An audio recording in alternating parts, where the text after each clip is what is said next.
Hey guys, কেমন হবে যদি পৃথিবীর সমস্ত পানি আচমকা একদিক থেকে অন্যদিকে সরে যায়। এক পরিবার এসেছে তাদের প্রিয় সমুদ্র সৈকতে জন্মদিন সেলিব্রেট করতে, কিন্তু রাত নামতেই শুরু হয় অস্বাভাবিক সব ঘটনা। আকাশে দেখা যায় রহস্যময় আগুনের গোলা, আর পরের দিন ভোরে তারা নিজেদের খুঁজে পায় একটা মরুভূমির মাঝে। হ্যাঁ, যে সমুদ্রে তারা ছিল সেটা এখন সম্পূর্ণ মরুভূমিতে পরিণত হয়ে গেছে। আর এরপরে শুরু হয় এমন কিছু ঘটনা যা কেবল দুঃস্বপ্নতেই দেখা যায়। আস্তে আস্তে তাদের বেঁচে থাকা সব পথ বন্ধ হয়ে যেতে শুরু করে। রহস্য, আতঙ্ক আর মৃত্যু ভয় নিয়ে সাজানো এই মুভিটা নিঃসন্দেহে এই বছরের সেরা সার্ভাইভাল থ্রিলার সিনেমা। তো চলুন আর কথা না বাড়িয়ে সরাসরি ঢুকে পড়ি গল্পের মধ্যে। একদিন সমুদ্র বিজ্ঞানী টম তার স্ত্রী জুলিয়া এবং দুই সন্তান ক্যাসি আর পেনকে নিয়ে সাগরের একটি ভ্রমণে রওনা হয়। তখন দেখা যায় টম এবং পেন মাছ ধরতে ব্যস্ত এবং ক্যাসি তার গ্যাজেটগুলো নিয়ে থাকে। জুলিয়া সাঁতার কাটতে যায়, হঠাৎ কিছু একটা তাকে অস্থির করে তোলে। জুলিয়া চারপাশে তাকায়, কিন্তু সমুদ্র বরাবরের মতোই শান্ত ছিল। তবে কোনো এক অদ্ভুত কারণে সে ভয় অনুভব করে। তার মনে হয় বড় এবং বিপজ্জনক কিছু চারপাশে ঘুরছে। একই সময় ইয়টের যন্ত্রগুলো অদ্ভুতভাবে কাজ করতে শুরু করে, কিন্তু টম মাছ ধরা নিয়ে ব্যস্ত থাকায় সেগুলোর দিকে কোনোভাবে মনোযোগ দেয় না। এদিকে জুলিয়া তখন পানির ভিতরে বেশ খারাপ ফিল করছিল, এবং যখন শেষ পর্যন্ত ডুবে যেতে শুরু করে সে চিৎকার করে, কিন্তু কেউই তাকে শুনতেই পাচ্ছিল না। পরিস্থিতি আরও খারাপ হয়ে উঠছিল। পানি তাকে ইয়ট থেকে আরও দূরে সরিয়ে নিয়ে যাচ্ছিল। টম অবশেষে তার চিৎকার শুনতে পায় এবং সে দ্রুত কন্ট্রোল রুমে আসে, আর জুলিয়ার কাছাকাছি এসে পানিতে ঝাঁপিয়ে পড়ে। তখন বাচ্চাদের সাহায্যে তাকে জাহাজে তুলে নেয়। টম রেগে যায়, কারণ সে বরাবরই সবাইকে বলছিল যদি কেউ পানিতে নামে তাহলে যেন অন্যকে জানিয়ে যায়, যদিও তার ভুলের জন্য ক্ষমা চাই। সবাই এই ঘটনাটি তাড়াতাড়ি ভুলে যায়, কারণ আজ তাদের ছেলে বেনের 13তম জন্মদিন, আর সেটা সেলিব্রেট করার জন্যই তো তারা এখানে এসেছে। টম এখন কেকের ওপর মোমবাতি জ্বালায় এবং সবাই বেনকে উইশ করে এবং তাকে বেশ কিছু জিনিসপত্র উপহার দেয়। আর তখন ক্যাসি তাদের একটা গ্রুপ ফটো তুলে। তখন ক্যাসির প্রেমিক তাকে ফোন করে। ক্যাসির বয়ফ্রেন্ড তাকে জিজ্ঞাসা করে তার দিনকাল কেমন যাচ্ছে, কিন্তু তখন ভিডিও কলে ক্যাসি দেখতে পায় তার বয়ফ্রেন্ডের পিছনে একটা ঝড় আসছে। আর সে বেশ চিন্তিত হয়ে পড়লে তার বয়ফ্রেন্ড তাকে বলে কোনো সমস্যা নেই, সে সেফ জায়গাতেই আছে।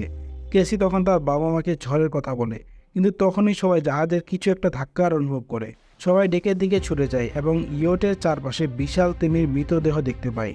টম ব্যাখ্যা করে কখনো কখনো ঝড়ের সময় তিমিগুলো বিভ্রান্ত হয়ে পড়ে, তারা দিক ঠিক করে উঠতে পারে না যে কোন দিকে যাবে, কিন্তু এই প্রাণীগুলো নিজেদের নিরাপত্তার জন্য নৌকাকে ধাক্কা দিচ্ছে।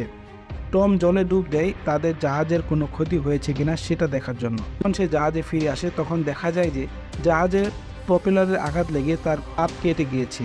জুলিয়া তার স্বামীর কাঁধের কাটা অংশটি সেলাই করে দেয়। তখন তাদেরকে বলে উপকরণগুলো সম্ভবত তিমির লেজের আঘাতে বেঁকে গিয়েছে, আর তাই এখন তাদের এখান থেকে জাহাজ নিয়ে কোথাও যাওয়াটা বেশ অসম্ভব হয়ে গিয়েছে। ক্যাসি সাহায্য চাওয়ার জন্য তার ফোন নিয়ে বাইরে আসে, কিন্তু কোথাও নেটওয়ার্ক ছিল না, এমনকি রেডিওতেও কোনো সিগন্যাল পাওয়া যাচ্ছে না। তাই এবার টম অন্তত সার্ভাইভ করার জন্য জাহাজে কী পরিমাণ জিনিস আছে সেগুলো হিসাব করতে শুরু করে। সে হিসেব করে দেখে প্রায় 4 দিনের জন্য পর্যাপ্ত খাবার আছে, কিন্তু তাদের কাছে পর্যাপ্ত পানি নেই। কিন্তু তারা এমন একটি শিপিং রুটে ছিল যেখান থেকে সবসময় জাহাজ চলাচল করত, তাই কেউ তাদের খুঁজে পাবে এই আশাতেই তারা অপেক্ষা করার সিদ্ধান্ত নেয়। একটু পর বাইরে অদ্ভুত কিছু শব্দ পেয়ে তারা সবাই বাইরে আসে, আর বাইরে এসে তারা আকাশের দিকে জ্বলন্ত কিছু একটা পড়তে দেখে, আর এই জিনিসটা তাদের দিকেই এগিয়ে আসছিল।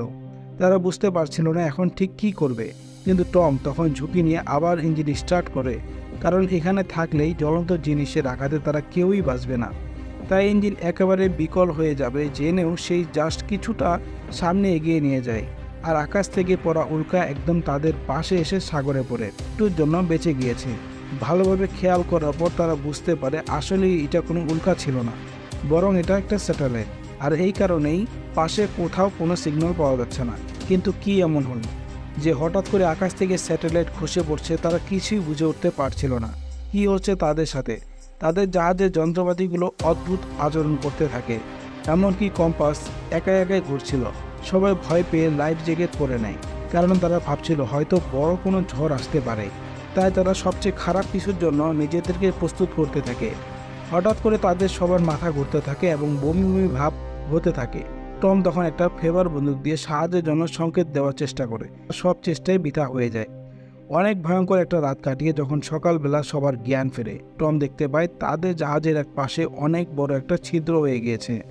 কিন্তু এত বড় ছিদ্র হলে তো জাহাজ এতক্ষণে ডুবে যাওয়ার কথা ছিল, কিন্তু সেটা কেন হয়নি এটা বোঝার জন্য যখন সে বাইরে বের হয়ে আসে, সে দেখতে পায় তাদের জাহাজ একটা বিশাল মরুভূমির মাঝখানে বড় পাথরের উপরে দাঁড়িয়ে আছে। সে কিছুই বুঝে উঠতে পারছিল না, কিন্তু কিছুক্ষণ ভালোভাবে দেখার পর সে বুঝতে পারে আসলে তারা এখন সমুদ্রের মধ্যে আছে, কিন্তু সমুদ্রের পানি এখান থেকে সরে গিয়েছে। কিন্তু এটা কিভাবে সম্ভব? সমুদ্রের পানি কিভাবে এক রাতে শুকিয়ে যায়?